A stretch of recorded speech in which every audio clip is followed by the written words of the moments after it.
You guys had the ball down one, I think 30 seconds to go, and you let go with that early shot. Was that the plan, or was that something you saw in the moment? Honestly, I think we're just trying to score at that point.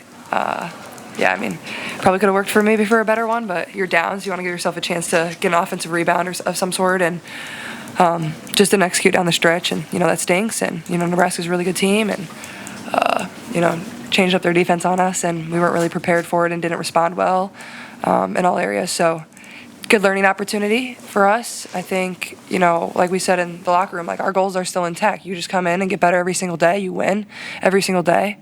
That's all that matters. But keep your head high. One loss doesn't define you by any means.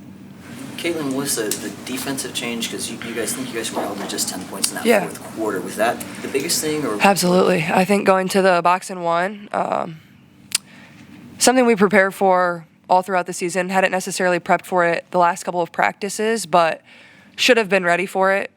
Should have executed our offense better.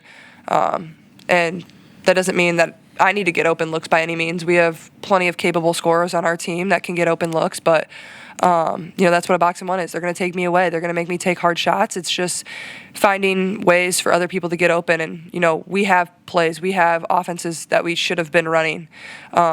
We just didn't execute. We just didn't get to our spots. We didn't cut into the paint.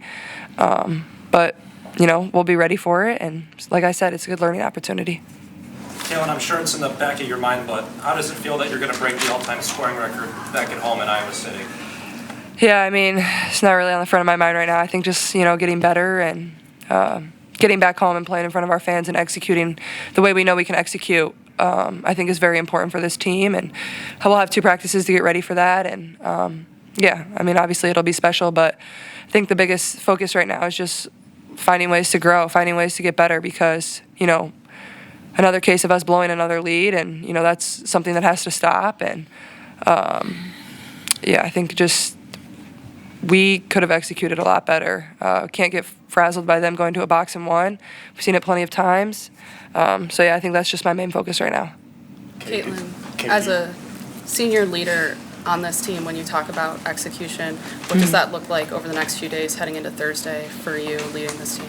I think our group does a really good job of coming in and working hard every single day. I don't think that's ever something that's begged to be done. I think it's something that's just known. I think we have great maturity on this team. I think we have great leaders, Kate, Gabby, and I think we have people that want to get better every single day. I think that's just the biggest thing is coming in and working hard and being intentional about what we're doing. And because everybody's going to give us our best shot. If you don't know that at this point in the season, then I don't know. I mean, that's what every team's going to do. They're going to be prepared. They're going to know their scout. So I think that's just the biggest thing is coming in and being intentional about every single thing we do. No matter how long you go on the court, you got to be able to win practice every single day if you want to win on game day. Did you notice anything different in the fourth quarter? I mean, just watching you guys, it didn't seem like regular Iowa basketball. So what did you see happen? Yeah, I think we got away from Iowa basketball in the fourth quarter, and I think we've been, playing to not lose instead of playing to win, and that's really important down the stretch is still playing to win. We can't just, take the ball out, get comfortable, and I think we've been doing that in certain situations. Why would you have been playing not to lose? Because of the size of your lead, 14-16? Is that what it was? Sure, yeah. Just get comfortable sometimes, and, then you're, might not be cutting as hard, crashing. You just get complacent sometimes, and that's something we should never do is get complacent, and, we did. Caitlin, you guys have had a pretty good track record of responding to losses. Obviously, the K-State loss and then the Ohio State loss. What do you guys sort of amongst yourselves talk about in the next few days responding to this? I think just, knowing our goals are still intact, there's no reason to, freak out. There's no reason to get down on yourselves. Just look in the mirror and find ways to get better, every single person.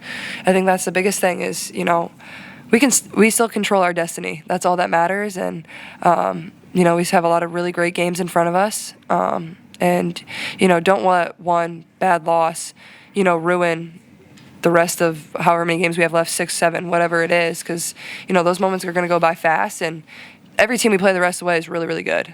So we got to come and be ready to play. And, maybe it's a good reset for our team to be able to look in the mirror and find ways to get better. And that's 1 through 14 on the bench. Whether you get in, whether you don't get in, every single person can give more.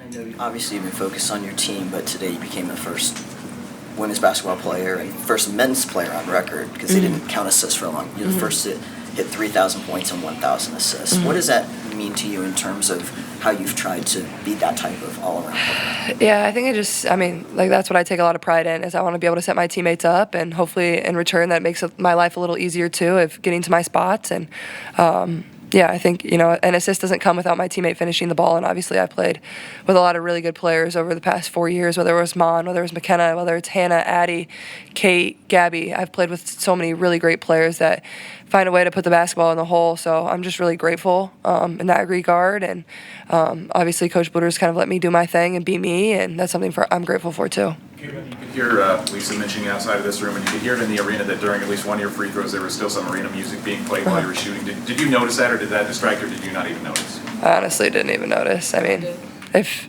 it is what it is, whether it's arena music or whether it's fans yelling at you, it doesn't really matter. You got to be able to make the free throw. You're sick. Has the scoring record been a distraction? Will you be happy when it's over? Has not been a distraction at all. It is what it is. It's what comes with the territory, and when it happens, it happens. Really not going to affect my life that much, and just going to keep going about my business as I have for the past 4 years, and pouring into my teammates every single day, and hopefully, leading this team to reach our goals, whether it's Big Ten regular season title, whether it's Big Ten championship and tournament, or getting back to the Final Four. That's where my focus lies, and I think I've been doing this long enough. This is my 4th year. I think I understand. You can't get too caught up in one loss. That can't deter your season at all. So just buying into the girls and lifting them up, because all everybody needs right now is a boost of confidence, and I know I can give it to them. Last one here with Chad. I mean, it sounds like you got something going on very that's congested. Health. I know you don't want to make excuses, but No. were you dealing with something? Yeah, a little congested, but like you said, I'm not going to make any excuses, Chad. Thanks, guys.